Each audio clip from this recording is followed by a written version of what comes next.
By the end of this video tutorial, you will be able to navigate and understand the group view of the Areas of Concern screen for the Development Matters 2020 framework. The group view allows you to make judgments for a lot of children and a lot of areas quickly, but is also a place where teachers and SLT staff can quickly pick out the children who they have concerns about. To find this screen, go to Tracking, DM 2020, and then Group View. At the top of the page, you will be able to search for specific children or filter by groups. In my case, I'm already filtering by my early adopter group. Judgments for the new DMs have been split into 3 categories: concerns, no concerns, and review. Very simply, this is the judgment you will assign for each area, for each child, based on your knowledge of the child and the evidence you have collected so far. By default, all children will be categorized under no concerns and will remain that way unless you decide that you do have concerns about that child, or you're not quite sure and would like to review your thoughts about a child's development with another member of staff. The tutorial section at the top will give you a summary of your concerns, no concerns, and reviews, as well as a link to the general timeline of the judgments that have been made in each area of learning. Each judgment is also a link. So if I wanted to see which children staff have no concerns about in communication and language, for example, I can click there and it will automatically filter the results for me.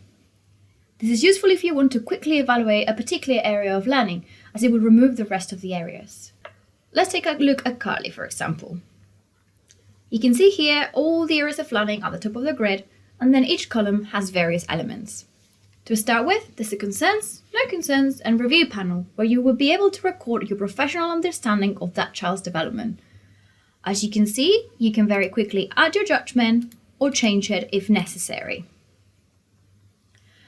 Underneath that, there's the Reflection section. This will only appear if you have reflections enabled. If you don't, but would like to use it, you can enable it from Control Panel Features.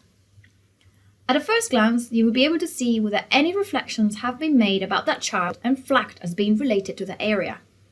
You will be able to access them by clicking on the Reflections line. You can also create new reflections directly from here. Reflections are a great tool, especially when you wish to review a child, meaning that you're not entirely sure about their development and wish to come back to it and most likely discuss a particular case with a colleague.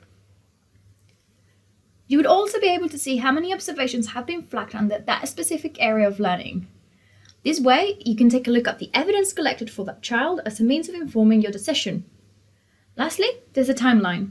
This is a timeline of judgments made. It can help remind you when you last recorded your thoughts about whether you were concerned about child's development or not. This can work as a baseline and progress indicator. You can record initial judgments, and as you review this regularly, check past ones. There's just a few more things I'd like to show you. If you scroll all the way down, you will find all the available reference materials, which you can access and use as supporting documents when making your judgments. There is also the option to export this screen into a CSV or PDF, and you can pick and choose what to include in it.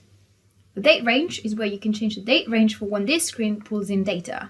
The options are all available, past 12 months, or current assessment period. And that is all!